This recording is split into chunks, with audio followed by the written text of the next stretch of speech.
इतना अच्छा जगह मुंबई छोड़ के आप इजराइल क्यों गई आखिर? हमारा जो कम्युनिटी है ना, I was born and raised जो यहूदी कम्युनिटी है वो 2000 साल पहले भारत आए थे। वो एक शिप में आए थे और वो शिप टूट गया था near the western coast of Maharashtra, और फिर वहां से वो तब से भारत में ही रहते हैं। क्या आप मुंबई में भी और इंडिया में भी सेफ नहीं महसूस करते थे? Any Jewish sites are not openly shared क्योंकि अटैक्स होते हैं। एड्रेस में ऐसे पब्लिकली नहीं बता पाऊंगा। पता ही होगा 2008 में जब मुंबई पे हल्ला हुआ था तब खबाद हाउस पे अटैक हुआ था। जो अभी वॉर चल रहा है वहाँ पे, एक आम इजरायली के लिए वो वॉर कैसा है? मेरे पास फुटेज भी है। तो जब मेरे मम्मी पापा के घर के सामने गिरा था ना, तब वो मोमेंट में जब इम्पैक्ट होता है ना तो बहुत ज़बरदस्त होता है। मेरी जो हियरिंग थी वो मैं कुछ सेकंड के लिए मतलब सुन नहीं पा रही थी क्योंकि इतना बड़ा इम्पैक्ट था उसका। ये ईरान और इजराइल का आखिर मामला क्या है? क्यों दुश्मन है आप एक दूसरे? ईरान और इजराइल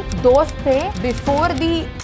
मैं शुरू से सुन रहा हूँ कि ज्यूज पे अत्याचार हो रहा है राइट फ्रॉम हिटलर, और उसके बाद भी आज तक हो रहा है। उसका कारण क्या है? तो होलोकास्ट जो था वर्ल्ड वॉर 2 के टाइम पे हुआ था, और जो नाज़ी जर्मनी थी उन्होंने सिस्टमैटिक किलिंग जो बोलते हैं या मारना होते हैं, एक जूइश कम्युनिटी को एक जगह पे डाल के उनको कैसे ख़त्म करना है ये उन्होंने प्लान किया था। जो यहूदी कम्युनिटी है हमारा, we used to keep our mouth shut कि कुछ नहीं बोलना, क्योंकि इजराइल और ईरान में फिर से वॉर चालू हो गया है। इजराइल इतना छोटा सा देश होते हुए भी उसे सारे देशों से हर साल वॉर फेस करना पड़ता है, भले उसका पड़ोसी गल्फ कंट्री हो, ईरान हो या जॉर्डन हो। छोटा सा कंट्री होते हुए भी टेक में आगे है, वहाँ का कल्चर बहुत अच्छा है, और जूडिज्म या यहूदी धर्म उतने से छोटे से कंट्री में सर्वाइव हो रहा है। यहूदियों पे कई सालों से अत्याचार हो रहे हैं। तो जानते हैं आज एक्चुअल कोर इजरायली से कि क्या है इजराइल की स्थिति इस वॉर के समय।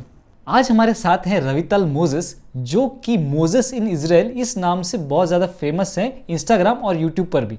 वो born and brought up India में है और एक भारतीय ज्यूइश कम्युनिटी को बिलोंग करती हैं, जो कि अभी 6 सालों से इजराइल में रह रही हैं। अनडिजाइन में हमारा मकसद ये होता है कि हम बाकी और रिलीजन और कल्चर को भी समझने की कोशिश करते हैं।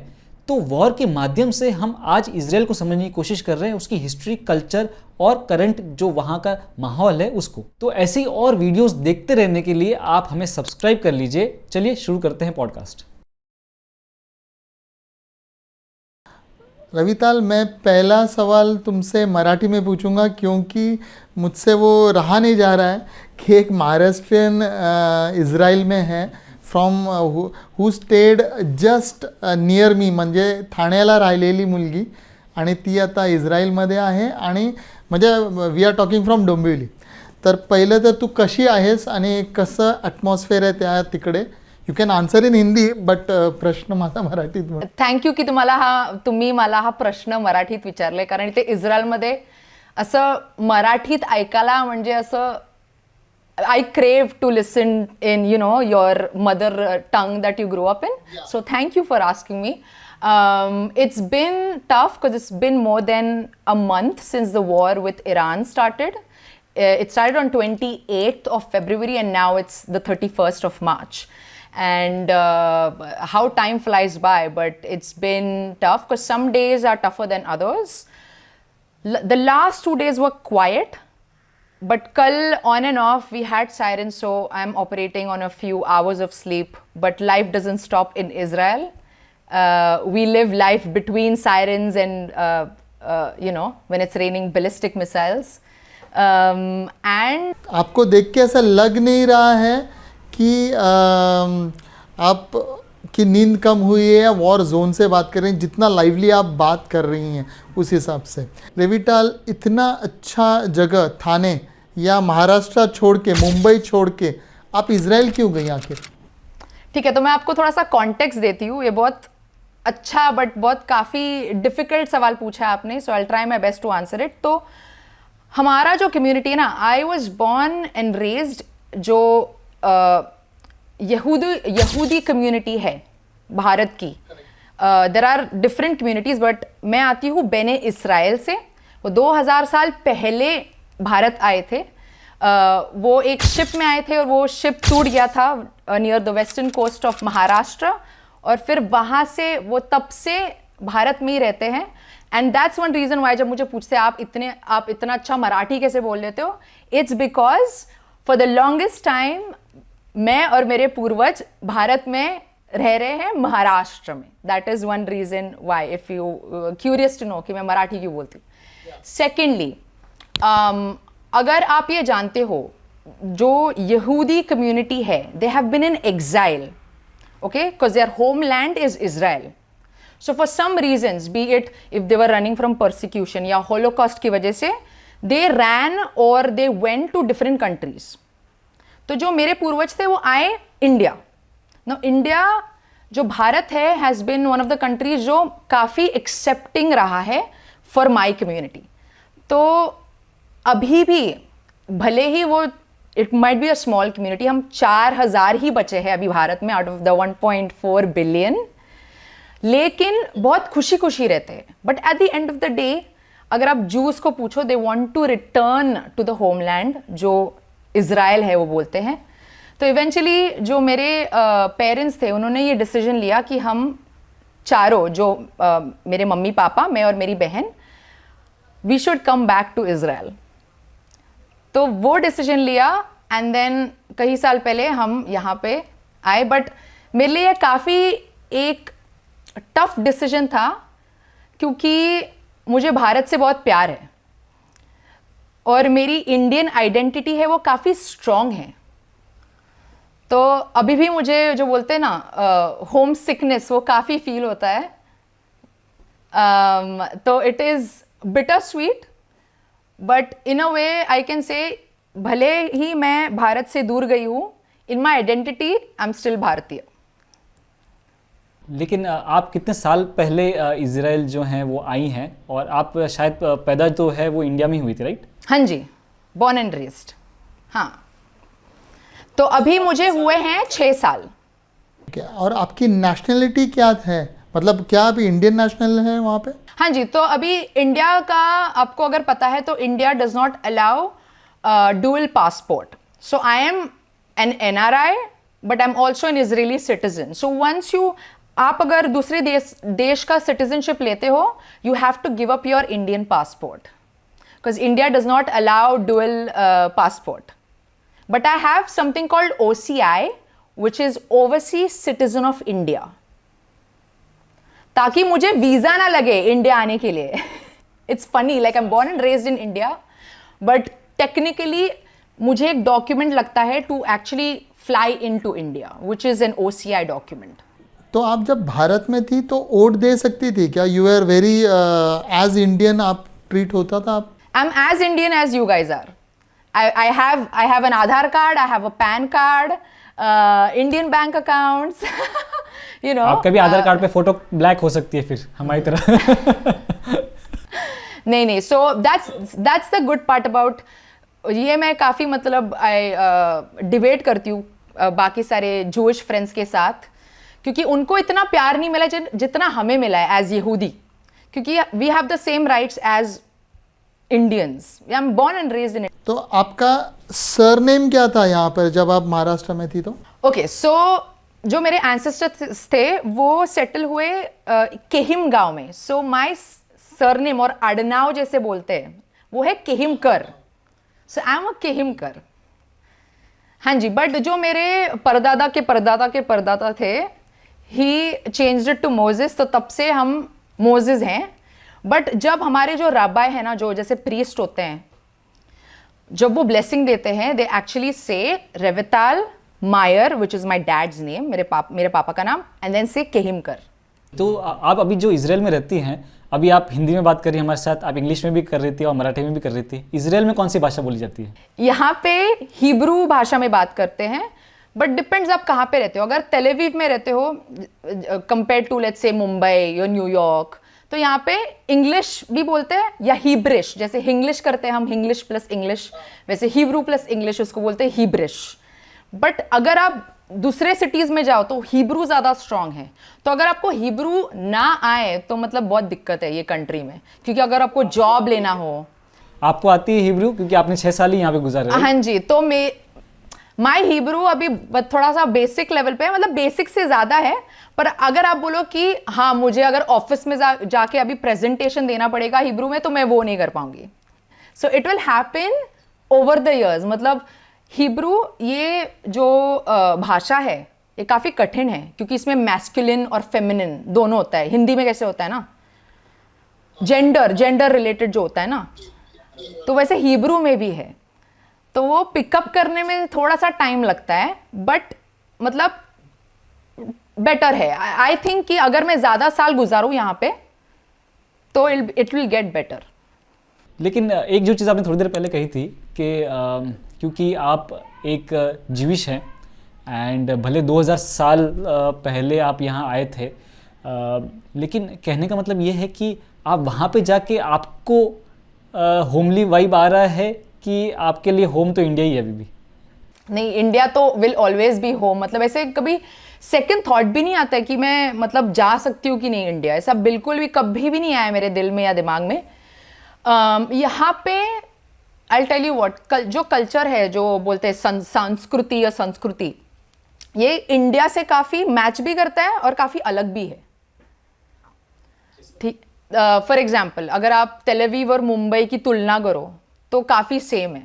मेल्टिंग पॉट जैसे, क्योंकि काफ़ी देश से जो यहूदी आते हैं यहाँ पे आते हैं. जैसे मुंबई में अलग अलग सिटीज़ के आते हैं, फॉरेनर्स भी आ जाते हैं.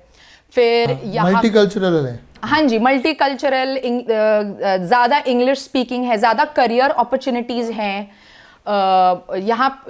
अभी इंडिया में कैसे, अगर मुंबई बोलो तो ज़्यादा टेक और फिल्म इंडस्ट्री ज़्यादा डोमिनेंट है. तेल अवीव में अगर बोलो तो टेक ज़्यादा डोमिनेंट है. फिल्म इंडस्ट्री मतलब काफ़ी छोटा है इनका यहाँ पे, तो mostly it is tech, cyber security, defence, agriculture, ये ज़्यादा इनका स्ट्रॉन्ग है. नेक्स्ट, खाने के बारे में बात करो तो ऑफ कोर्स भारत का खाना is the best, hands down.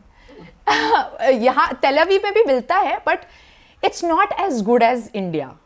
I will admit it. Indian restaurants नहीं है, बट बिकॉज क्यों, अभी कैसा है ना, इजराइल बहुत महंगा देश भी है, खूब महंग है. तो मतलब बार बार जाके इंडियन रेस्टोरेंट में खाना परवड़ता नहीं है सबको. So you have to learn how to cook. लेकिन जैसे आपने खाने की बात कर रही थी, तो वहाँ पे खाना जो है, वहाँ पे लोग जो हैं वो ज़्यादा वेजिटेरियन होते हैं कि नॉन वेजिटेरियन ज़्यादा होते हैं? ओके, तो तेल अवीव में ज़्यादा वीगन है. व्हेन आई से वीगन, तो वो दूध नहीं खाते, हनी नहीं खाते, anything derive from animal products जो हम खाते हैं वो नहीं खाते. They will prefer vegan. Vegetarian भी है, बट देन मीट ईटर्स भी काफ़ी, मीट मतलब जो चिकन, मटन, बीफ खाते हैं वो भी है.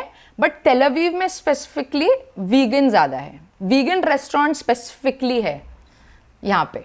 और वहाँ का नेशनल डिश क्या है? जैसे आपल्या इकडे वरण भात और चपाती रोटी खाते हैं, पुरणपोळी और ये सब। पुरणपोळी वगैरह, तो आपके यहाँ मतलब व्हाट इज मतलब योर स्टेपल फूड ना उनका. तो उनका अगर आप पूछो ना, अभी मुंबईकर को पूछो तो they will be like vada pav, misal pav, varan bhat, बटाट्याची भाजी. ओके, तो यहाँ पे दे लव खुमूस, जो हमस बोलते हैं हम, बट वी से ख फ्रॉम द एपिग्लॉटिस, यू से खुमूस.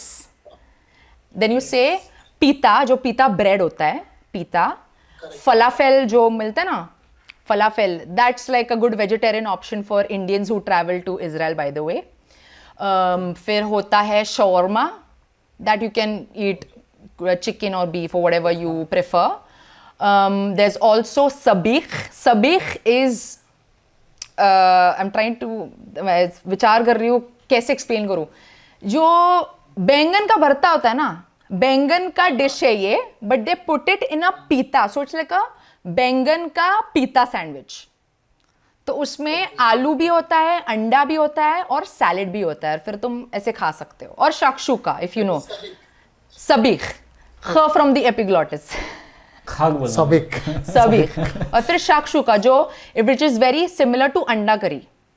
शाक्षुका. Shakshuka, it is with lots of tomatoes on that. हाँ जी. सो शाक्षुका टमाटो और गार्लिक का जो मिश्रण And करते हैं ना वो garlic, लोग, और उसमें वो लोग correct, अंडा ऐसे खोलते हैं और फिर उसको कवर करते हैं ऊपर वो फोड़ कुक करने के लिए. करेक्ट. सो इजराइल में एक चीज़ और पूछना चाहता हूँ लोकल जानने के लिए, वहाँ पे जो है नॉन जीविश इंडियंस कितने रहते हैं?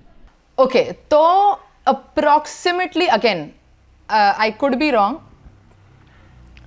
बट यहाँ पे ओके लेट मी क्या बोलते हैं उसको, थोड़ा बिग पिक्चर करती हूँ.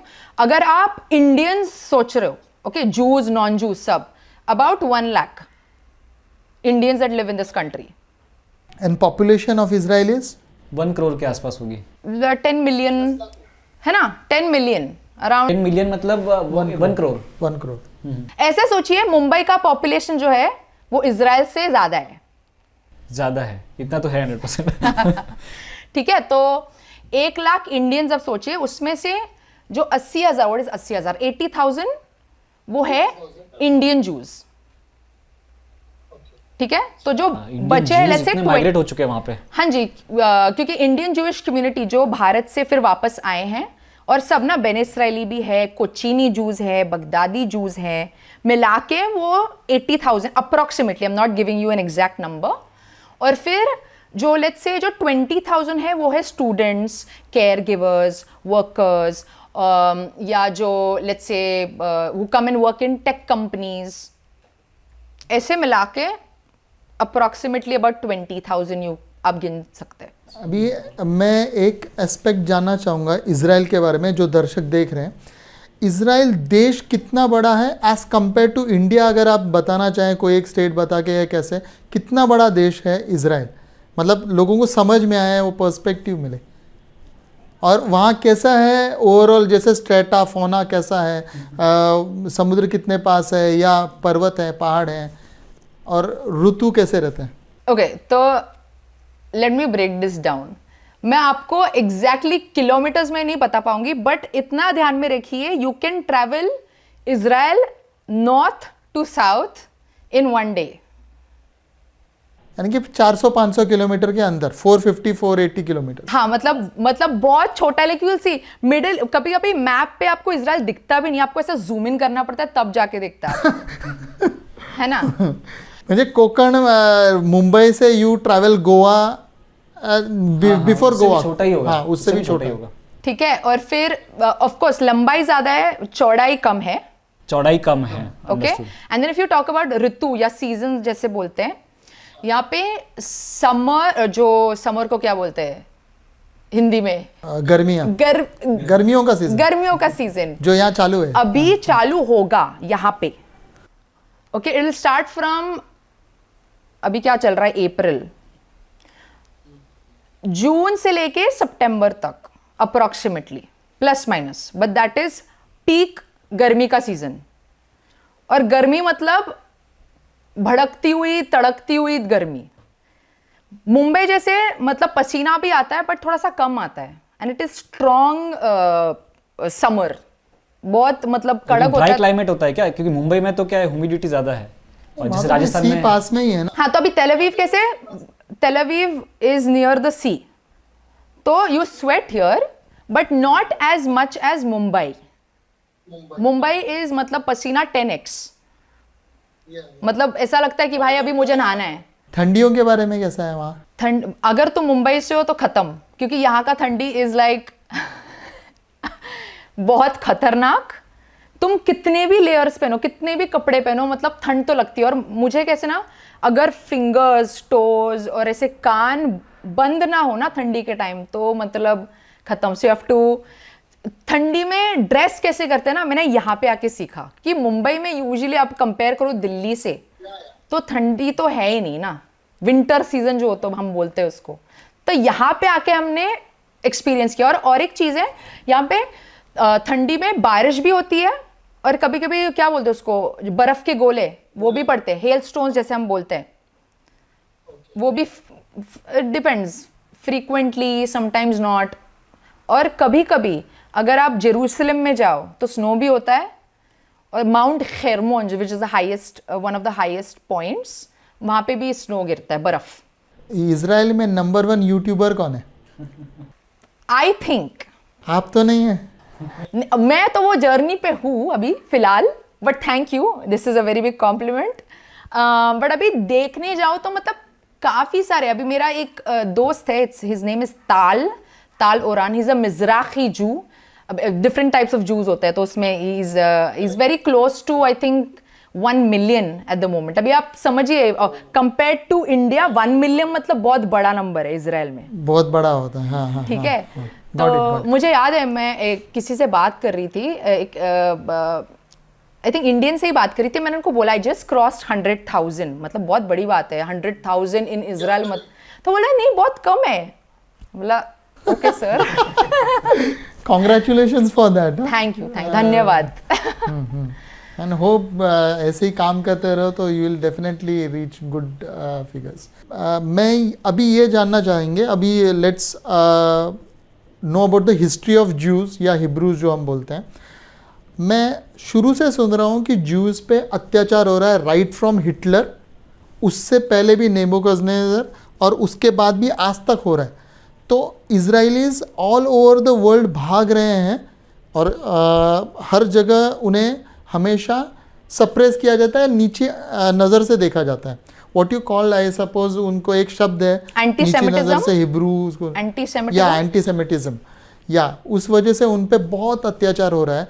जैसे शायद भारत में बहुत पहले हम एसटी शेड्यूल कास्ट या शेड्यूल ट्राइब की तरफ हो रहा था किसी ज़माने में, वैसा उसका कारण क्या है कि क्यों जूइस को नीचे देखा जाता है, या क्या है वो मेन रीज़न? आई थिंक बहुत मतलब पहले से ही, आई थिंक जो यहूदी कम्युनिटी है हमारा, हम बहुत हमारे पे फोकस करते हैं, और कोई अगर कुछ बोलता था तो we used to quietly, like we used to keep our mouth shut कि कुछ नहीं बोलना, क्योंकि क्यों करना है खाली फुकट का कलेश। बट तुम हम जितना चुप रहे, आई थिंक उतना ज़्यादा अत्याचार होते रहा। We were always, I am going to say that in English, I can't translate that Hindi में, साइलेंट अचीवर्स। ज़्यादा शोर शराबा नहीं करना, just focus on your work, you know, have your belief in faith and God and that's it. मतलब but then you know बहुत time से ही कुछ भी हुआ कि कुछ लेट्स से डिजीज हुआ या कुछ कलैमिटी हो गया, अर्थक्वेक आ गया, ये जूस की वजह से हुआ है। We were an easy target. And then अगर हम वर्ल्ड वॉर 2 के बारे में बात करें, होलोकॉस्ट के टाइम पे,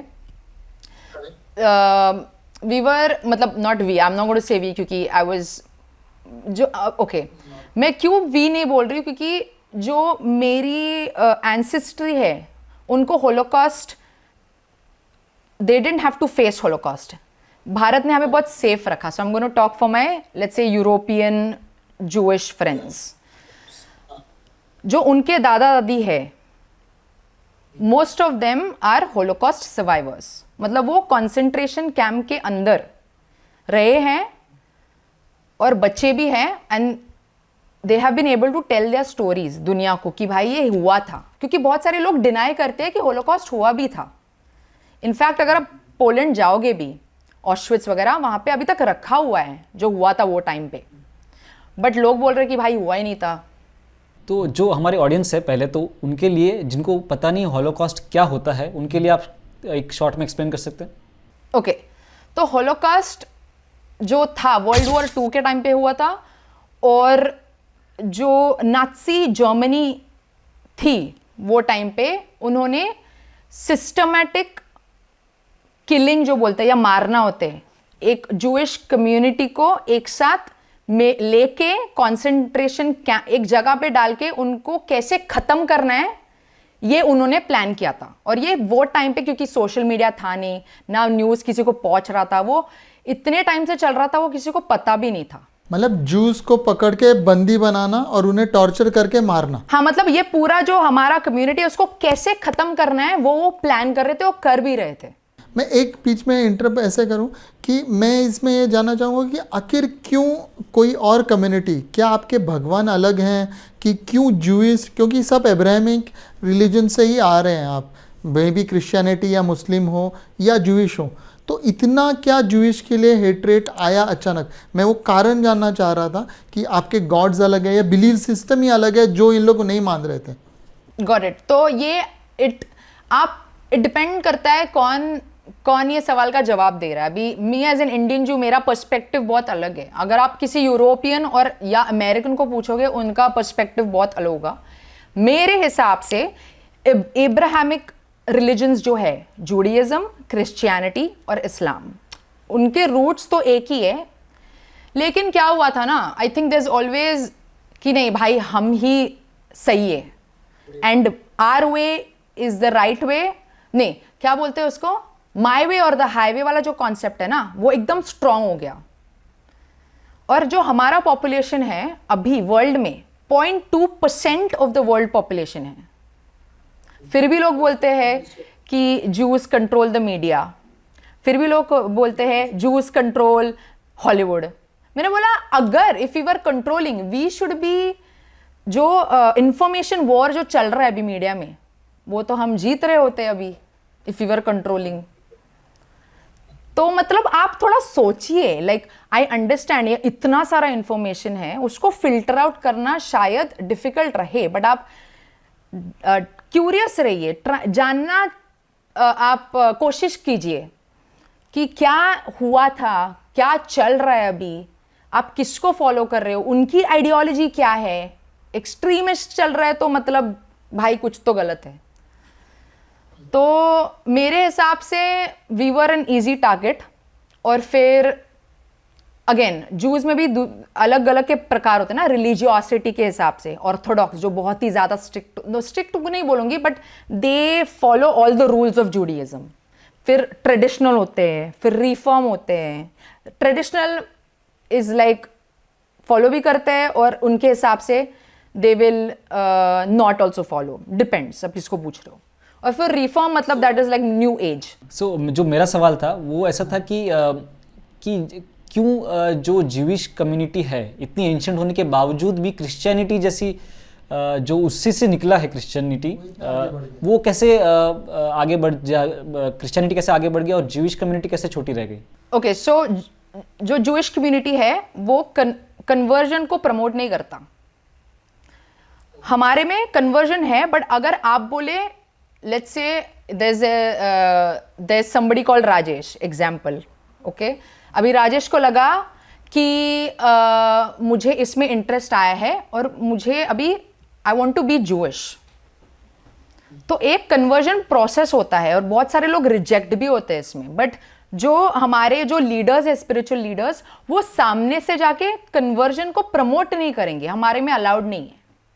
तो अगर आप सामने से आके बोल रहे हैं कि भाई हमें होना है कन्वर्ट, फिर उसमें भी एक लंबा प्रोसेस होता है, because you have to learn Judaism, the concepts of Judaism, कहाँ से आता है, प्रेयर्स, और फिर हमारे जो फेस्टिवल्स होते हैं वो आपको you have to follow and keep all of that. फिर कोशर, जो कोशर खाना होता है, मिल्क और जो मांस मच्छी होता है वो मिक्स नहीं करते हम उसमें। सी फूड में भी हम जो एक्सोस्केलेटन होते हैं ना, केकड़े, लॉबस्टर्स, वो सब नहीं खाते हम, तो वो सब फॉलो करना पड़ता है। फिर एक एग्जाम देनी पड़ती है। क्या बात कर रहे हैं? हाँ जी, तो to convert into Jewism, to convert to Judaism, क्योंकि हम ऐसे मानते हैं कि अगर आप ये डिसीजन ले रहे हो तो make sure that you are ready to accept कि ये सब करना होगा। And but we don't want to सामने से आके नहीं बोलना कि भाई तुम करो, अगर आपका मन है आप करो, क्योंकि सिर्फ नाम के लिए नहीं करना है बेसिकली। हाँ, मतलब क्योंकि अगेन डिपेंड्स आप किसको पूछ रहे हो। बट आई मीन मेरी एक अभी जो फ्रेंड बनी है वो actually she was born and raised Hindu in America, but उसको सामने से लगा कि उसको एक क्यूरियोसिटी आ रही है to learn about Judaism, and then she started to get more involved ये वो। बट उसने बोला कि नोबडी एवर फोर्स्ड मी, बस दिस वाज माय डिसीजन। अच्छा रेवतल, आपके मंदिर कैसे होते? फिर मंदिर में जाके कोई गॉड का इमेज नहीं होता, कैसे होता है कि मंदिर होते हैं कि नहीं? हाँ, तो जो हमारे मंदिर होते हैं उसको बोलते हैं synagogue. So when you go inside there, जो अगर आप जाओगे ना अंदर, तो एक ऐसे एक लेवल्ड प्लेटफॉर्म होता है, उस पे जाके जो राबाई होते हैं ही रिसाइट प्रेयर्स। अगर आपको पता नहीं है, just in general any Jewish sites are not openly shared क्योंकि attacks होते हैं, only for security reasons, that's the only reason why। आपको पता ही होगा 2008 में जब मुंबई पे अटैक हुआ था, मुंबई पे हल्ला हुआ था, तब खबाद हाउस पे अटैक हुआ था। अच्छा, एक चीज़ इसमें मैं समझना चाह रहा था कि जो है एग्ज़ाम देनी पड़ती है, जैसे काफ़ी डिफ़िकल्ट है to be an Jewish and practice Judaism, लेकिन आपने कहा कि बहुत सारे टाइप ऑफ जूइश होते हैं। ये टाइप फिर कैसे, बाय वे ऑफ सब सेक्ट ऑफ रिलीजन है या उनका बिलीफ सिस्टम कुछ अलग है उसके बेसिस पे कि कोई और बेसिस है? ओके सो मेरे ओपिनियन में there are two types, you can bifurcate दो हिसाब से। वन इज रिलीजियोसिटी, कितने रिलीजियसली आप फॉलो कर रहे हो, and second is based on your ethnicity. ठीक है, there are Indian Jews, Ethiopian Jews, American Jews, sorry Ashkenazi Jews, Mizrahi Jews, Sephardi Jews, तो इट डिपेंड्स उसके तो हिसाब आप से। एक टाइप ऑफ एथनिक जू हैं, one thing I have understood, right? हाँ, मतलब अभी इंडियन जूस का तो अलग ही सेक्ट आ गया, because they have been living in India for the longest time. हाँ जी, तो इथियोपियन जूस अलग है ना, फिर इथियोपियन जूस अलग है, उनका कल्चर अभी कैसा है ना, हम अलग अलग भले ही रहे, उनका हमारा जो स्टैंडर्ड प्रैक्टिस है वो सेम रहा है, बट कस्टम्स और ट्रेडिशंस अडाप्ट करे हैं ज्योग्राफी के हिसाब से। सो एथनिसिटी वाला एक्सप्लेन कर दिया आपने, जो रिलीजियसिटी मतलब एग्जैक्टली क्या? अभी रिलीजियोसिटी में कैसा, अभी I consider myself as traditional. For example, अगर if okay I am trying to segregate all of them, क्योंकि जो let's say there are ultra orthodox, orthodox बोलते हैं, ठीक है, वो लोग कोशेर पालते हैं, शबात जो होता है हमारा फ्राइडे और सैटरडे को, it's a day of rest. So technically, as per the Jewish law, you're not supposed to use your phone, watch television. अपने फैमिली के साथ ज़्यादा टाइम स्पेंड करो. You're only supposed to eat kosher food, which means आप dairy या जो दूध का प्रकार होता है और मीट को आप मिक्स नहीं कर सकते, मतलब आप बटर चिकन खा नहीं सकते हो, एज सिंपल एज दैट. ठीक है.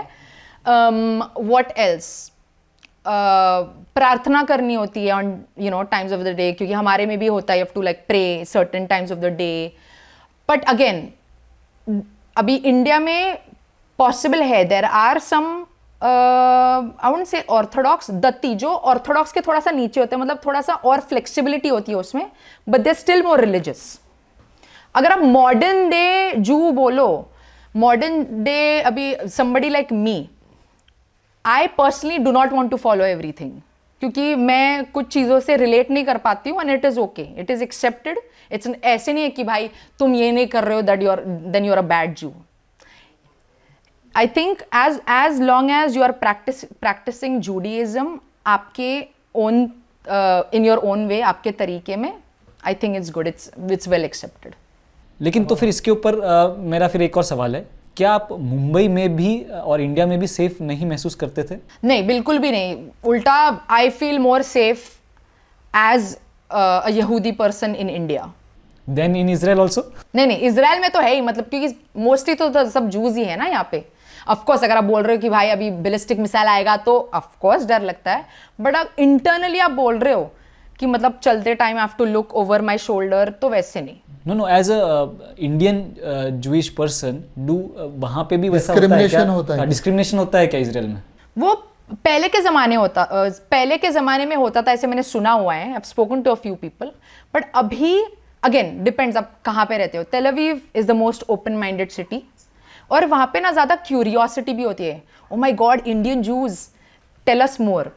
और बहुत सारे इजरायलीज, उनका जब आर्मी सर्विस होता है ना, उसके बाद वो लोग एक ब्रेक लेते हैं, तो they either go to the east और either go to like South America. ठीक है, तो जब ईस्ट आते हैं ना, तब इंडिया या थाईलैंड, नेपाल, ये सब कंट्रीज करते हैं, बट मोस्टली इंडिया आते हैं वो लोग. अगर आप जाओगे पुष्कर, कसोल, गोवा, मुन्नार भी जाते हैं. हाँ, मुन्नार भी गए, तो उनको पता है, बट ऐसे कंप्लीटली पता नहीं होता. तो जब भी मैं मिलती हूँ ना उनको, तो ओ टेल अस मोर, मतलब आपके ट्रेडिशंस क्या है, प्लीज़ हमें डांस, बॉलीवुड डांसिंग सिखाओ, कौन से मूवीज़ देखनी है, प्लीज़ हमें ये लिस्ट भेजो आप. तो ऐसे मतलब. तो वहाँ का सबसे बड़ा सुपरस्टार कौन है वहाँ के मूवीज में? शाहरुख खान और अमिताभ. आपने बहुत गलत सवाल पूछ लिया, क्योंकि मैं यहाँ पे बैठे बैठे हिंदी मूवीज देखती हूँ. ठीक है, तो बट अगर आप हिब्रू पूछ रहे हो लैंग्वेज में ना, मूवीज होते हैं? क्या बोल रहे हो? हिब्रू में मूवीज होते हैं? ओके, तो हाँ जी, हिब्रूज में होते हैं, बट एक अभी बहुत रिसेंटली इजरायली थिएटर्स में उन्होंने हमारे जो भारतीय मूवीज है वो भी दिखाना चालू कर दिया, बट विथ हिब्रू सबटाइटल्स। अच्छा, लेकिन हिंदी में होती है पर सबटाइटल हाँ नहीं हिंदी में, बट सबटाइटल्स हिब्रू में। क्या तो धुरंधर देखिए क्या, धुरंधर पार्ट 2? ओके, सो धुरंधर 2 का रिलीज हुआ अभी कल, अभी 5 या 6 दिन ही पता चला, तो मैंने उसके ऊपर वीडियो भी बनाया था और चल रहा है अभी थिएटर्स में। मुझे मौका नहीं मिला है, बट मैं अभी ये खत्म होगा ना हमारा फेस्टिवल, उसके बाद होपफुली एक चांस मिलेगा तब जाऊंगी मैं, क्योंकि ये यहाँ पे बारिश हो रही है मिसाइलों की, तो वो भी देखना पड़ता है। और अगर 4 घंटे की मूवी देखनी हो तो भाई मतलब तो सायरन बजेगा कैसे थिएटर में? हाँ, मतलब थिएटर में भी फिर सायरन बजते होंगे ना? हाँ, मतलब तुम मूवी देख रहे हो या नहा रहे हो या खाना खा रहे हो, सायरन बजा तो तुम्हें भागना ही पड़ेगा। मतलब फिर उस वक्त क्या करते हैं थिएटर में? पिक्चर हॉल्ट कर देते हैं एंड फिर सायरन बजाते हैं and then you have to run? हाँ, मैंने एक दोस्त से बात करी थी क्योंकि वो गए थे मूवी देखने, तो उन्होंने बोला कि उनका एक्चुअली नहीं, उनका थिएटर शेल्टर नहीं था, बट शेल्टर वो थिएटर के नीचे था, -1 या -2 में। तो वो हॉल्ट करके वो रुके, गए, खत्म होने तक रुके और फिर वापस आके फिर कंटिन्यू कर दिया उन्होंने। So now let us talk about the current war. So जो अभी वॉर चल रहा है वहाँ पे, एक आम इजरायली के लिए वो वॉर कैसा है? क्योंकि हम तो एज एन इंडियन तो foreign news it is like very far away from us, कि हम लोग को ज़रा सा भी ये नहीं है कि वहाँ पे क्या हो रहा है, मतलब एक बैलिस्टिक मिसाइल गिरना कैसा होता है, एंड आम जनता अपने काम कर पा रही है कि नहीं, ये सब नहीं समझ पा रहे हैं। तो और आप एक इंडियन भी हैं, तो आपसे समझना बहुत ज़्यादा आसान होगा। So how it's the life there currently? अभी फिलहाल मतलब आज कल शांत था, बट आज मतलब सुबह के 1 बजे बजा, फिर 4 बजे बजा, तो नींद हो नहीं पाई पूरी। बट फिर भी मतलब यहाँ पे वर्किंग डे है तो हमें काम करना पड़ा। फिर सायरन्स के बीच में अगर खाना बनाना पड़े या अपना डेली राशन लाना पड़े तो वो सब करना पड़ता है। अभी मेरे साथ, जो मेरे फैमिली के साथ हुआ था, पिछले साल जून 2025 में मेरी फैमिली खुद इम्पैक्ट हुई थी, जब लास्ट ईयर वॉर चला था ना ईरान के साथ। तब मेरे मम्मी पापा का घर अफेक्ट हुआ था, मतलब सब खिड़कियाँ दरवाजे सब टूट गए थे। तो एक थोड़ा सा फर्स्ट हैंड एक्सपीरियंस मिल गया था कि एक बैलिस्टिक मिसाइल कर क्या सकता है एक पूरे नेबरहुड के साथ, क्योंकि सिर्फ हमारा घर नहीं गया था, एक पूरे नेबरहुड के घर उड़ गए थे। मैं जब उड़ गए थे बोल रही हूँ, तब ऐसे एक जो बिल्डिंग था वो पूरा मतलब तहस महस हो गया था, और जो बाकी के जो बिल्डिंग्स थे ना, मतलब वो रहने लायक नहीं बचे थे वो, क्योंकि सब कांच पाइप सब टूट गए थे और फट गए थे। तो वो एक डर रहता है आउटसाइडर टू अंडरस्टैंड ये ईरान और इजराइल का आखिर मामला क्या है, क्यों दुश्मन है आप एक दूसरे के? वो ओके, तो ईरान और इजराइल दोस्त थे बिफोर द इस्लामिक रेवोल्यूशन, ठीक है। जैसे इस्लामिक रेवोल्यूशन आया पावर में, तब से 36 का आंकड़ा चालू हो गया।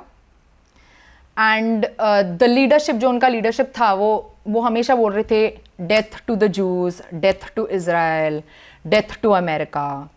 एंड देन जब हमास का वॉर हुआ 7 अक्टूबर 2023 में, तो हमास ईरान का प्रॉक्सी था, और ये बाकी के जो हैं हुतीज, हिजबुल्ला, जो हम बोलते हैं ना हिंदी में, किसी के कंधे पे रखकर गन चलाना, बंदूक चलाना, एग्जैक्टली सेम सिचुएशन। और फिर वो बोल रहे थे कि भाई उनके पास ये न्यूक्लियर फैसिलिटी भी थी, और फिर जब भी मौका मिलेगा हम उड़ा देंगे। और आप इतने सालों से व्हेन यू आर टारगेटेड, और जब आपको मौका मिल रहा है कि ये जो खतरा है, not just to the Jewish people, ये पूरे क्या बोलते हैं, फॉर द एंटायर वर्ल्ड एक खतरा है, क्योंकि तो व्हाई नॉट, क्यों बार बार डिफेंड करना है, एक बार ऑफेंस भी करके देखते हैं, क्या दिक्कत है। लेकिन as a citizen of Israel, do you feel under powered या do you feel confident about your own country defence system and military system के हम लोग ये चीज़ कर सकते हैं? मुझे पर्सनली लगता है कि है लगता है कि हम कर सकते हैं. ऑफ कोर्स डर भी लगता है बिकॉज कल किसने देखा है. और ये ऑफ कोर्स आयरन डोम भी है हमारे पास, बट अगेन 100% एक्यूरेसी किसी चीज़ का होता नहीं है, क्योंकि आयरन डोम होने के बावजूद मिसाइल गिरे हैं तेल अवीव में. But as Israelis and Jewish people, ये हमेशा हमारा एक फेथ रहता है, एक क्या बोलते हैं, या करेज रहता है हमारे लोगों में और हमारी लीडरशिप में कि हम ये कर पाएंगे होपफुली. ऑफ कोर्स हम थक गए अभी थोड़े से, क्योंकि अभी 1 महीने से ज़्यादा हो गया है. And how much can you take, है ना. कर करके आप सहन कर करके कितना कर सकते हो, कि हमारी भी कैपेसिटी रीच हो गई है अभी. तो देखते हैं अभी, होपिंग फॉर द बेस्ट. आपने कहा कि बैलिस्टिक मिसाइल्स गिरते हैं, तो कैन यू डिस्क्राइब कि वो बैलिस्टिक मिसाइल गिरने के बाद वहाँ के हालात कैसे होते हैं, कैसा वो मंजर होता है एग्जैक्टली? ओके, मेरे पास फुटेज भी है, तो मैं आपको भेज दूंगी, आप डाल देना, तो ताकि विजुअली सबको एक कॉन्टेक्स्ट मिल जाए. तो जब मेरे मम्मी पापा के घर के सामने गिरा था ना, तब वो मोमेंट में जब इम्पैक्ट होता है ना, तब बहुत ज़बरदस्त होता है. मेरी जो ईयरिंग थी वो मैं कुछ सेकंड के लिए मतलब सुन नहीं पा रही थी, क्योंकि इतना बड़ा इम्पैक्ट था उसका. जो बिल्डिंग पे वो गिरा था ना, या बिल्डिंग के पास में गिरा था, वो मतलब उसके कांच, खिड़कियां, थोड़ा सा दीवार विवार सब मतलब ऐसे उड़ गए थे. और जब रात को स्पेशली जब तुम ऐसे एरिया में आते हो जिसमें इम्पैक्ट हुआ है, वैसे लग रहा है कि आप ज़ॉम्बी लैंड में आ गए, क्योंकि यहाँ पे ना लाइट दिखती है, सब बिखरा बिखरा हुआ लगता है. तो मतलब काफ़ी डरावना भी है. और फिर आप बोलते हो ना कि भगवान ने आपको एक दूसरी ज़िंदगी दे दी, वो भी दिमाग में आता है. क्योंकि ये पर्सनली क्योंकि हुआ था हमारे साथ, क्योंकि हम जब शेल्टर में थे तब शेल्टर का दरवाज़ा मेरे बहन पे उड़ा था. और मैंने वो जब दरवाज़ा उड़ा था, उसके बाद जब जो जैसे ऐसे उड़ता है ना पीछे, वो मैंने देख लिया था दरवाजे के पीछे. तो मेरे मम्मी को लगा कि ये अपार्टमेंट में ही गिरा है, इतना उसका स्ट्रॉन्ग इम्पैक्ट था. और जब आयरन डोम उसको न्यूट्रलाइज भी करता है ना, तब ऐसे दरवाजे खिड़कियां सब हिलने लगती हैं ऐसे. आपने ये आयरन डोम 2-3 बार बोला, वो आखिर चीज़ क्या है जो आप बोल रहे हो? आयरन डोम मतलब क्या होता है? ओके, तो आयरन डोम एक इजरायली डिफेंस सिस्टम बिठाया गया हुआ है इजराइल के अंदर. क्यों? क्योंकि हम हर साल कुछ ना कुछ होता रहता है. तो इजराइल ने एक ऐसे डिफेंस मैकेनिज्म क्रिएट किया, तो अगर एक दुश्मन देश से अगर एक मिसाइल भी आ रहा है, तो वो सिविलियन एरिया में गिरे ना, तो एक यहाँ से उसको क्या बोलते हैं, कर लेता है. हाँ जी, इंटरसेप्ट करने के लिए, या हवे में उसको न्यूट्रलाइज करने के लिए, यहाँ से या जहाँ पे बिठा है वहां से उड़ के, हाँ जी, एक लेट्स से एंटी मिसाइल है, उसको न्यूट्रलाइज करने के लिए वो हवा में ही उसको तोड़ देता है, ताकि वो सिविलियन एरिया में गिरे ना. तो ऐसा पूरे इजराइल में है या फिर जो कोर एरियाज है पॉपुलेटेड नहीं, एरियाज? पूरे इजराइल में है, पूरे इजराइल में. ऐसे होता तो मतलब you could have seen some cities must should have been more affected, but पूरे इजराइल में रखे गए हैं. Revital, that makes more sense, because मैं यही सोच रहा था कि इतना छोटा सा देश है आपका, से हार्डली महाराष्ट्र की कोस्टल लाइन जितना, और फिर भी इतने सार वॉल कर रहा है और अभी भी डिस्ट्रॉय नहीं हुआ है, या अभी भी फुल्ली बॉम्ब नहीं है. वो एक चीज़ है. दूसरी चीज़ मैं ये जानना चाहूँगा कि इतना छोटा देश होके आपके पास नेचुरल न ज़्यादा ऑयल है, न कोई खनिज है, न कुछ है, तो फिर आप सर्वाइव कैसे कर रहे हो? इकोनॉमी आपका सर्वाइव कैसे कर रहा है, फ्लोरिश कैसे कर रहा है हर साल वॉर करते हुए? Okay, great question. मैं इकोनॉमिकली आपको मैं इतना पर्सपेक्टिव नहीं दे पाऊंगी, बट मैं जितने भी साल रही हूँ ना यहाँ पे, मैंने एक चीज़ देखी, इजरायली किस चीज़ में इन्वेस्ट करते हैं? डिफेंस में ज़्यादा इन्वेस्ट करते हैं, वाटर टेक्नोलॉजी में. ये खाड़ी वाला देश है ये, but this country is tree surplus and water surplus. क्योंकि हर साल वो लोग जो पेड़ है ना, वो प्रमोट करते कि भाई आप पेड़ लगाइए. तो सिटीज में मेरे इनफैक्ट सामने एक बहुत बड़ा झाड़ है, ग्रीन. और फिर पानी का अब यहाँ पे ज़्यादा बारिश गिरती नहीं है एक्चुअली, थैंक गॉड. ये साल काफ़ी ज़्यादा बारिश गिरी है, तो आई एम होपिंग कि रिजर्व ज़्यादा हो इजराइल के पास. ऑयल का जवाब नहीं है मेरे पास, I don't want to give incorrect information, तो वो मैं आपको बता नहीं पाऊंगी, but I am sure because Israel always focuses on technology कि भाई ये हमारे पास नहीं है बट हम ये कैसे मेंटेन कर पाए even in the war situation. तो आपका मतलब रिजर्व मेन वहाँ पे लोगों का जो सबसे वहाँ का अंबानी या अदानी कौन है, मतलब वो कैसे क्या है? जैसे यहाँ अदानी अंबानी हमारे है एनर्जी यानी कि oil and electricity and infrastructure, वहाँ क्या होता है? डिफेंस एंड साइबर सिक्योरिटी ज्यादा एंड एग्रीकल्चर। एग्रीकल्चर भी कैसा है ना? सिविलियंस अमीर है वहाँ पे।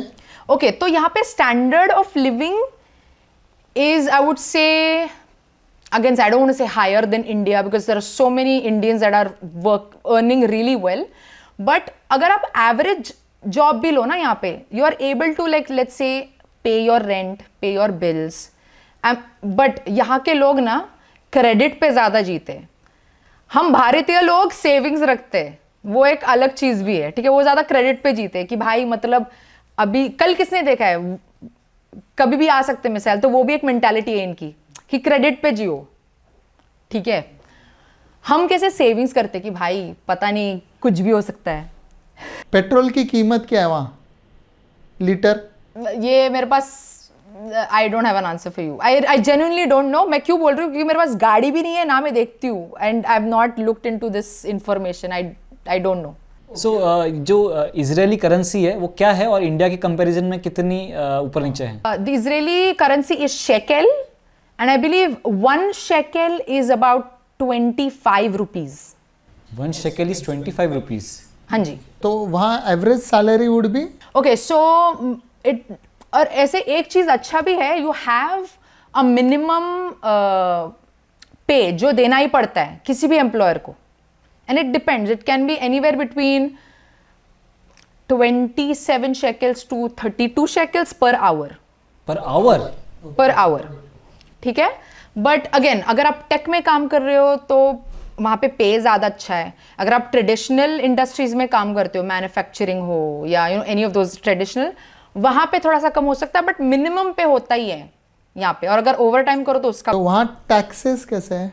टैक्सेस तो हाई रूफ, मतलब it is even Israel is expensive for Israelis themselves, simple अगर आपको ये जानना हो। और बहुत सारे इजरायलीज का यही कंप्लेन है, और आई अंडरस्टैंड कि भाई हमारा we are earning the money, but ये मनी कहाँ जा रहा है? It's going in defence. ये लोग नहीं समझ पाते। There is a reason why we are paying so much taxes. It's because of the Iron Dome, it's because of the IDF, it's because of you want to invest in technology. ये लोग नहीं समझ पाते। ये country, I don't think it will run if you don't pay high taxes, because every year, at least from the time I have come, कुछ ना कुछ होता ही रहता है यहाँ पे in terms of अगर वॉर हो रहा है या हमला हो रहा है, हमास का अटैक, हिजबुल्ला का अटैक, अभी ईरान का अटैक। तो that is one trade-off when you live here, is you pay high taxes so that you can actually live hopefully safely in this country. सो एक चीज़ जो मेरे दिमाग में चली थी, जैसे आपने कहा कि यहाँ पे डिफेंस एंड साइबर सिक्योरिटी ज़्यादा जो है वो पॉपुलर है, तो जैसे इंडिया में कहते हैं कि यहाँ पे जो एवरेज पर्सन होता है उसका स्किल लेवल से इंडियंस को जाना जाता है कि जैसे आउटसोर्स भी बहुत करते हैं इंडियन जो पीपल हैं उनके सर्विसेज को, क्योंकि they are very skilful in their nature. वैसे उनके अंदर जैसे वो आईटी वाला स्किल बहुत होता है, कंप्यूटर वाला दिमाग बहुत ज़्यादा होता है उनके अंदर। तो वैसे इजरायलीज जो होते हैं नेटिव, वो किस में सबसे ज़्यादा एक्सेल करते हैं? How is their nature by default? Okay but अगर आप nature without skill, let's talk about without skill, Israelis बहुत स्ट्रेट फॉरवर्ड है, मुफट। एज एन इंडियन आप बोलोगे कि भाई ये इतने एरोगेंट क्यों है, क्योंकि हम कैसे, मतलब एक तरीका होता है बोलने का भारत में, we are very polite, soft spoken, और ऑल ऑफ अ सडन आप यहाँ पे आते हो एंड एवरीबडी इज डायरेक्ट, आप बोल रहे हो कि भाई ये क्या हो रहा है। बट इट इज़ अभी मैं क्योंकि रह रही हूँ यहाँ पे, मुझे लग रहा है कि ये ज़्यादा बेटर है, क्योंकि don't beat around the bush, जो आपके दिमाग और दिल में आ रहा है वो सीधा बोल दो, nobody is wasting time. Second, Israelis are very impatient, उनको सब चाहिए कल, मतलब कल, नॉट कल, मतलब कल होना चाहिए था ये। अच्छा कल होना चाहिए था। तो वहाँ अमेजोन को तो बहुत फास्ट सर्विस देना पड़ता होगा भाई सर्विस इज क्वेश्चनेबल। अगर आप हॉस्पिटैलिटी इंडस्ट्री के बारे में बोल रहे हैं यहाँ पे, तो मतलब इंडिया इज नंबर 1। ये I will say this, I will claim. यहाँ का it is not service based industry अगर आप कहो इजराइल में, तो it is not so strong. I think that is one area of improvement they could definitely do. ये तो मैं खुल के कहती हूँ सबको, इजरायलीज को भी बोलती हूँ कि भाई अगर तुमको हॉस्पिटैलिटी अगर सीखनी हो तो देसी लोगों से सीखो, भारत में आओ, देखो हम कैसे मतलब सबका ख्याल रखते हैं हम, not just in terms of like restaurant hospitality, but अगर टेक कस्टमर सर्विस भी करनी हो, मैं ऐसे बोल रही हूँ। शादियां कहाँ होती हैं? Can you Mary inter religion और इंटर कास्ट होता है क्या वहाँ पे? इंटर रेस होता है यहाँ पे, इंटर रेस, क्योंकि जो जूज है ना अलग अलग कंट्रीज से हैं, अमेरिकन, इथियोपियन, ठीक है। तो अभी मेरे एक दोस्त है, वो कपल कैसा है, इथियोपियन मैरिड एन इराकी, फिर एक कपल है ब्रिटिश मैरिड एन अमेरिकन, एक कपल है Yemeni married to an Australian. तो it's more like inter race, but everybody prefers to marry somebody who is Jewish. जैसे हम भारत में बोलते हैं अगर अपने कास्ट का ही हो, it is just easier for everybody. तो usually people prefer somebody who is Jewish, but different ethnicities is more common. Mix marriages you could say, mix ethnicities. मैं एक्चुअली रिवेटल ये जानना चाह रहा हूँ ना कि इज़राइल मतलब पता नहीं, आई am not that much convinced कि इतने सालों से इज़राइल लड़ाई कर रहा है अपने सारे पड़ोसियों से। भारत के साथ क्या है, ऊपर हिमालय है तो वो रिस्ट्रिक्ट करता है चाइना को, और हमें बॉर्डर सिर्फ एक ही जगह देखना है, वो राजस्थान और टिल कश्मीर, जहाँ हमने पूरी फोर्स डाल रखी है। इंडिया के पास पॉपुलेशन भी इतनी है, और कोस्टल में तो समुद्र है जो बाइफरकेट करता है, तो अपना नेवी देख लेता है वो। लेकिन विथ इज़राइल एक बाजू में सिर्फ वो सी का कोस्टल छोटा सा एरिया है, एंड बाकी सारी जगहों से, पांचों जगह से, right from Jordan, Iran, everywhere, even from the से बलूचिस्तान, पाकिस्तान एंड एवरीवन, सब लोग आपके दुश्मन हैं। तो आप कैसे आपके बॉर्डर्स सेफ रखते हो? मतलब बड़ी बड़ी दीवारें बांध रखी हैं, क्या किया आपने? अभी देखो, मैंने तो आईडीएफ नहीं किया। I didn't have the opportunity to do the IDF because, या okay, context for the audience, अगर आप born and raised in Israel हो, या आप माइग्रेट या आलिया बोलते हो, by the way I did aliyah to Israel, और अगर आप 18 to 24 के एज रेंज में हो, आपको आईडीएफ कंपलसरी है। सर्विस 2 और 3 साल का जो सर्विस होता है सबको, मेरे बहन ने किया है। हाँ जी, मेरे बहन ने किया है आईडीएफ सर्विस। काफी प्राउड है हम लोग, like one the first person in the family. What is full form of IDF? Israel defence forces. तो उसमें मतलब air, navy, like air force, navy, all of it in comprises of IDF. तो आपको सारे हथियार चलाने आते हैं? मतलब इट डिपेंड्स, अगर आप कॉम्बैट में हो तो आपको कंपलसरी है, अगर आप इंटेलिजेंस में हो तो उसका हथियार अलग है। ओके, सो इट डिपेंड्स आप कौन से डिपार्टमेंट में हो।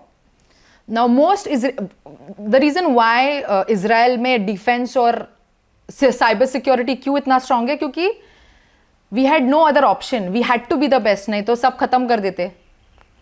बराबर है। एग्जैक्टली।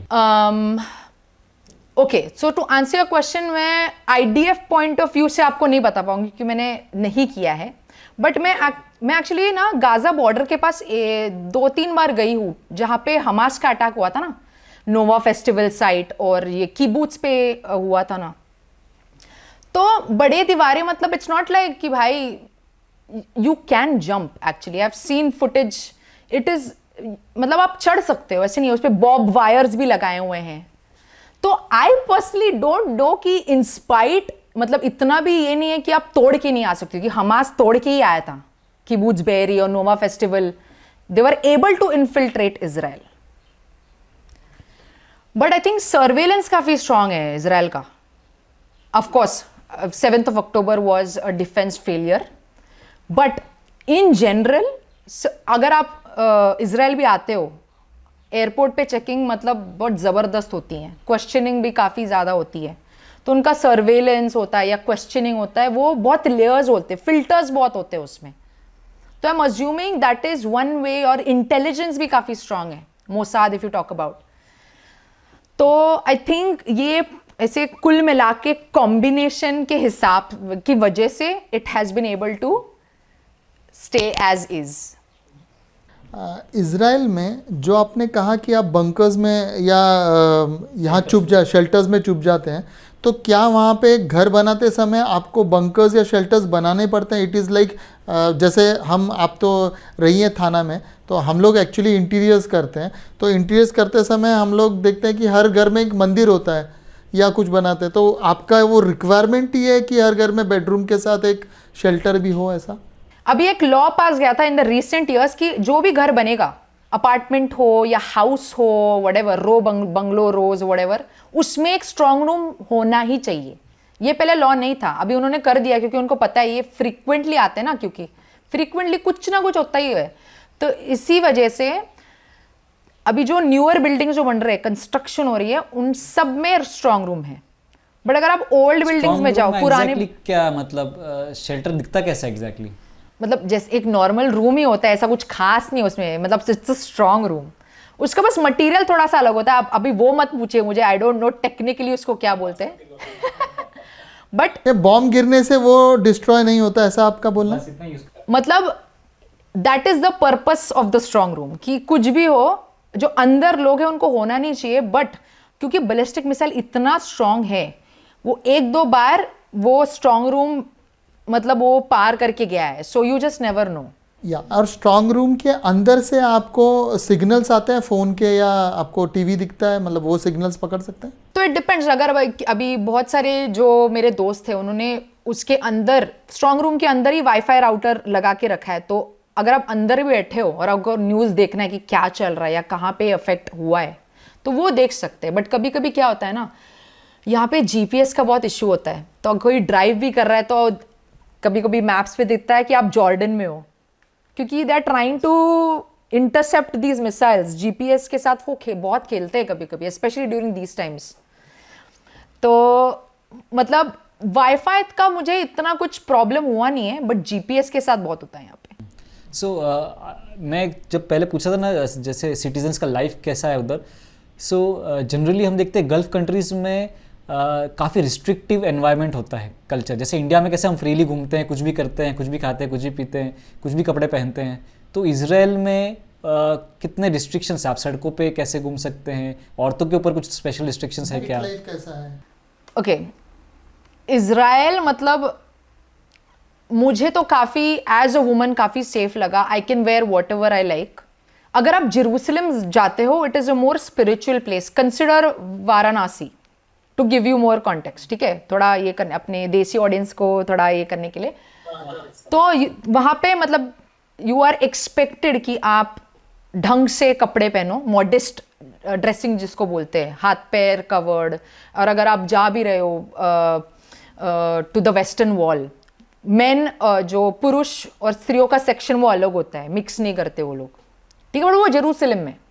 बट अगर आप तेल अवीव बोलो या हाइफा बोलो या अशदोद बोलो, ऐसे कुछ रिस्ट्रिक्शंस नहीं है। इट डिपेंड्स, अगर आप ज़्यादा रिलीजियस हो तो आप फिर उसके हिसाब से यूल ड्रेस या उसके हिसाब से आपका रहना और खाना होगा। तेल Aviv is the most free city. आपने अगर देखे भी होंगे फुटेज, बहुत सारे लोग वॉर के टाइम पे भी पार्टी कर रहे थे बंकर में। ठीक है, तो और मेरी एक दोस्त है, उनकी शादी भी हुई थी कि उनका पूरा सब वेन्यू सब बुक्ड था, बट वॉर की वजह से हमें वो रिस्ट्रिक्शंस जो बोलते हैं, रिस्ट्रिक्शंस जो डाले हुए थे कम्युनिटी पे कि you can't gather more than 100 people, whatever, not gather ही नहीं हो सकते थे तुम लोग। तो वो जो उन्होंने शादी करी वो बंकर में की, -2 -3 में। तो अभी वहाँ के जैसे हमारा कॉन्स्टिट्यूशन है, आप तो भारत से बहुत वाकिफ़ हैं, यहाँ penal code, criminal law, civil law ऐसा सब है, मुस्लिमों के लिए अलग लॉ है, तो वहाँ पर लॉ कितना स्ट्रिक्ट है चोरी पे? आपको वहाँ कितना क्राइम रेट कैसा है? और फिर पर्सनल लॉ जैसे शादियों के लॉ कि आप मल्टीपल शादियाँ कर सकते हैं, तो वो कैसा है वहाँ पर? तो let me I try to answer one question at a time. मेरे को जितना अंडरस्टैंडिंग है उसके हिसाब से, शादियां अगर बोलो तो जुडियज्म में मोनोगमी है. Religiously you can't keep multiple wives or whatever. In What terms about of homosexuality? okay, so also in the Middle East, Israel is the only country that has a pride parade and that has openly supports queer community. जो LGBTQIA community है उनके लिए मतलब you know if people want to, बहुत सारे लोग middle east से यहाँ पे आते सेलिब्रेट करने के लिए प्राइड परेड. क्राइम रेट के हिसाब से बोलूं तो देयर इज नो कंट्री जहाँ पे क्राइम हो ना, तो of course there is crime here. मतलब यहाँ पे बाइसिकल्स बहुत चोरियां होती हैं, तो ध्यान में रखना पड़ता है. बाइसिकल्स हो या इलेक्ट्रिक स्कूटर जो बोलते हैं ना कॉर्किनेट, वो बहुत चोरी के लिए जाते हैं. या कार के जो पार्ट्स होते हैं ना. अब लेकिन जैसे रूल्स के बारे में पूछ रहे थे, रूल्स कितने स्ट्रिक्ट है? क्योंकि जैसे यहाँ पे तो इंडिया में ट्रैफिक रेड लाइट होता है तो भी लोग निकल जाते तो हैं. टिकट मिलता तो ना यहाँ वहाँ पे पे कैसे? ऐसे मतलब हवालदार तो होता ही है. Okay okay okay. अगर हम बोले तो इंडिया में हवालदार अपने अंकल होते हैं, ठीक है. यहाँ पे मामा मामा काका आपले जे असतात ते, ठीक है. यहाँ पे क्योंकि द पॉपुलेशन इज स्मॉल और उतना मैन पावर है नहीं, you have they are using technology to keep track on people's rules and regulations. तो अगर आप रेड सिग्नल काट के जा रहे हो तो हर एक वो सिग्नल के पास देर इज अ स्पीडोमीटर. अगर स्पीड भी कर रहे हो तो टिकट मिलेगा, और एक कैमरा भी होता है टू सी कि गाड़ी का नंबर क्या है. And everything is registered on your Israeli Aadhaar card. तो अगर कुछ भी होता है, आप कुछ भी गलत करते हो तो आपके रिकॉर्ड पे जाता है सब. रिवेटल, आपके इंफॉर्मेशन के लिए बता रहा हूँ, ये हो गया है यहाँ पर. ये यहाँ हो गया है. ये यहाँ 1-1.25 साल से हमको हमेशा एसएमएस आ जाता है. डोंबिवली में नहीं है, मतलब हाँ, मतलब ये है कि मुंबई में आपके थाना में है. Okay good good. सो ये थाना से आगे है. सो यहाँ हो गया है. Know which is I am saying like I am not saying कि यहीं पे है, बट अगर पूछा इसलिए मैंने बोला. नहीं नहीं, मैं सिर्फ एक मैंने फर्स्ट हैंड ऐसे बिल्कुल इन्फॉर्मेशन भी दे नहीं रहा बोला हूँ. कि इंडिया में हो नहीं रहा है. अगर हो रहा है तो well and good. Like I am so proud. ठाण्याला पण झालंय हे, म्हणजे आम्ही पण मोबाईलवर येतात का तिकीट? किती आले ticket? Okay. And what about the crime against women and other things? मतलब जैसे कई मुस्लिम स्टेट्स में औरतों का दमन होता है, तो वैसा हो रहा है वहाँ कि देयर यू हैव इक्वेलिटी है? नहीं मतलब listen, like I will not say कि इक्विवेलेंट है, but compared to India I feel like as a woman I have been able to more things more freely. मतलब फॉर एग्जाम्पल रात को अगर मैं 11 बजे चल रही हूँ तो मुझे ऐसे डर नहीं लगता मुझे. यहाँ पे टेल अवीव में at least attacks have attacks happened on women, yes, but जो एक्सटेंट अगर हम इंडिया से कंपेयर कर रहे हैं तो उतना नहीं है, मैं ये बोल रही हूँ.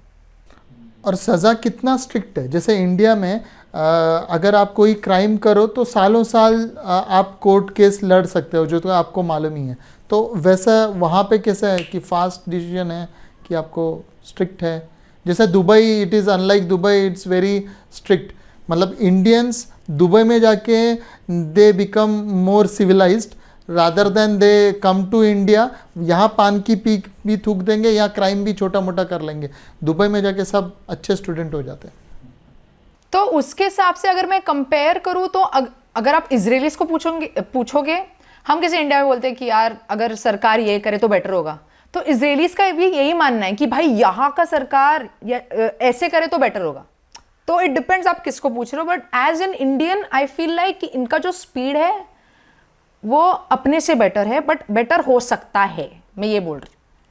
दे मतलब अगर कुछ भी डिसीजन लेना हो, यहाँ का पुलिस को मतलब डर लगता है. ऐसे नहीं कि मैं इंडिया के पुलिस से नहीं डरती हूँ, बट मतलब generally I am not born and raised here. मैं यहाँ पे पली बड़ी नहीं हूँ, यहाँ का लैंग्वेज भी ढंग से आता नहीं है. तो अगर कुछ गलत भी कर दिया और मुझे एक्सप्लेन करना हो तो मैं शायद कर नहीं पाऊँ हिब्रू में.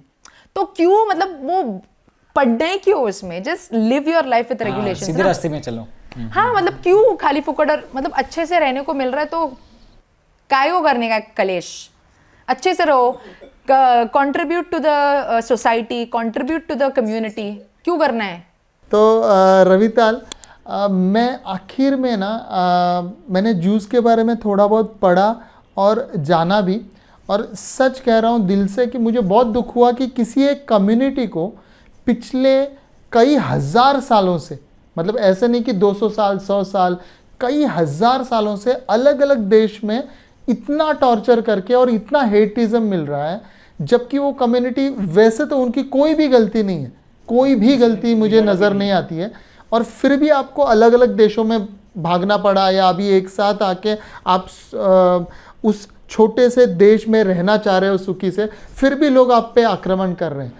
तो आप क्या अपील करना चाहेंगी कि खासकर जूइश कम्युनिटी की तरफ से पूरे विश्व को, कि आपको समझने में क्या गलतियां हो रही हैं और कैसे आखिर अभी तो वो ख़त्म हो जाए, क्योंकि अभी साइंस इतना बड़ा है, हम किसी और प्लैनेट में जाने का देख रहे हैं, एआई आ गया है दुनिया में, और फिर भी हम बेसिक उसी चीज़ पे लेके आज भी लड़ाई कर रहे हैं जो हम पिछले 10,000 साल से जूस के साथ जो अन्याय कर रहे थे वो आज भी कर रहे हैं। तो ये बहुत ही पैथेटिक है। तो इसके बारे में आप कुछ कहना चाहेंगे? तो मैं बस बोल रही हूँ, मैं बस ये कहना चाहूँगी कि एआई के ज़माने में जहाँ पे इंफॉर्मेशन ईजीली और राइटली अवेलेबल होना चाहिए, उसमें उल्टा हो रहा है, क्योंकि अभी एआई इमेजेस भी आ रही है। तो अभी जो एआई इंफॉर्मेशन जो वॉर बोल रहे हैं, वो उसका एक अलग चैलेंज शुरू हो गया है। तो मैं बस यही कहना चाहूँगी कि जो भी लोग किसी भी साइड को सपोर्ट कर रहे हैं ना, उसके पहले आप एक बार हिस्ट्री में जाके पढ़िए, फ्रॉम मेनी सोर्सेज, एक ही सोर्स मत लीजिए, मल्टीपल सोर्सेज में जाके पढ़िए और एक पैटर्न देखिए कि क्या हुआ है, फिर उसके हिसाब से। सेकेंड थिंग, मुझे पता भी फिलहाल वॉर चल रहा है, बट अगर आपको एक मौका मिले, एक बार इजराइल आइए, एक बार एक्सपीरियंस कीजिए। बहुत ही अलग दुनिया है, इनके लोग भी मतलब मुफ्त तो है ही, बट बहुत प्यार करते। और अगर बोले कि भाई हम इंडिया से, तो और भी ज़्यादा रिस्पेक्ट है। ऑफ कोर्स हमारे प्रधानमंत्री मोदी जी आकर गए थे, आई थिंक 2 महीने हो गए, अभी 1 महीना ऑलमोस्ट।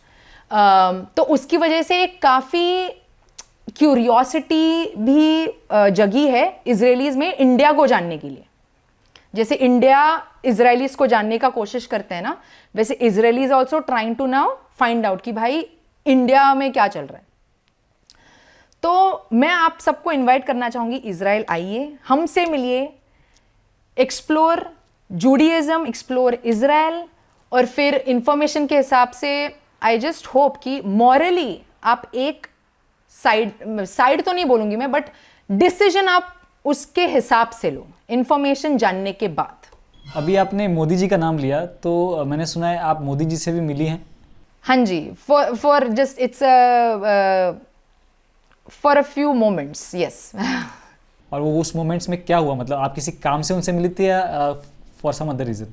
तो वो कैसे है ना, हमेशा हमारे जब प्रधानमंत्री किसी भी देश में जाते हैं, तो वहाँ के हमारे जो भारतीय लोग रहते हैं ना, he will always try to make sure to meet and greet them. तो मुझे भी एक मौका मिला था to have a meet and greet session with the rest of the community. तो वो एक मौका मिला था उनसे मिलने के लिए। तो पॉडकास्ट का चांस नहीं लिया उनके साथ? वो थे ही यहाँ पे फॉर अबाउट 24-25 आवर्स। उसमें आप बोलोगे कि सर मुझे 30 मिनट दो आपके स्केड्यूल में से, तो थोड़ा सा, but you know that is a good way to ask for another chance in the future.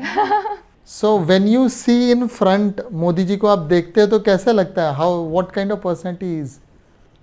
मतलब हमने नहीं देखा है अभी तक, इसलिए। I personally I felt he was very humble but very humorous. Like he was making people laugh. मतलब काफ़ी लोग, and then मुझे पर्सनली जब फर्स्ट टाइम आए सामने, तो मुझे ऐसा पिंचमी मोमेंट हो गया था मेरे लिए, क्योंकि उनको टेलीविजन पे देखा है, उनके स्पीचेस सुने हैं, मेरे थंबनेल पे भी है वो। हाँ, all of a sudden you know ऐसे मैनिफेस्ट किया मैंने उनको, उनसे फेस टू फेस मिलना, ऐसे मोमेंट हो गया था मेरे लिए। और फिर ऑफ कोर्स मतलब भारत के प्रधानमंत्री इजराइल आए हैं और उनसे मिलने का एक मौका मिला है, काफ़ी प्राउड मोमेंट था मेरे लिए। तो एंड में I would just say that whenever next time जब आप भारत आएँ तो ज़रूर हमें बताइए, मिलते हैं भारत में हम, खास तर ठाण्याला आलीस ती सांग, आमचं ऑफिस ठाण्याला पण आहे. नक्की. So, नक्की भेटू आपण. आमचे नातेवाईक आमचे बापरे झाले बाबा डोक्याचं. हा, आमचे नातेवाईक नातेवाईक आहेत. पण राहतात डोंबिवलीला, तर मोस्टली म्हणजे जमेल. हा नक्की, मग डोंबिवलीला तर नक्की या. हो हा, हो. आपण मस्त, मग तेव्हा तुम्हाला मराठी खाद्यपदार्थ आपण खाऊ, मिसळ. मैं आपको राजस्थानी खाना खिलाता हूँ. Hope you become number 1 YouTuber there. Thank you, आपका आशीर्वाद ऐसे ही रहे, बिकॉज आपको भी पता है, आप भी कंटेंट करते हो कि कितनी मेहनत लगती है कंटेंट बनाने में. So thank you, I really appreciate it. And also thank you आपको और आपके टीम को कि दे रीच्ड आउट और मुझे एक मौका दिया कि मैं मेरा एक्सपीरियंस एज एन इंडियन आपके साथ और आपके प्रेक्षकों के साथ मैं शेयर कर सकूं. सो थैंक यू आपको. Thank you. Thank you so much.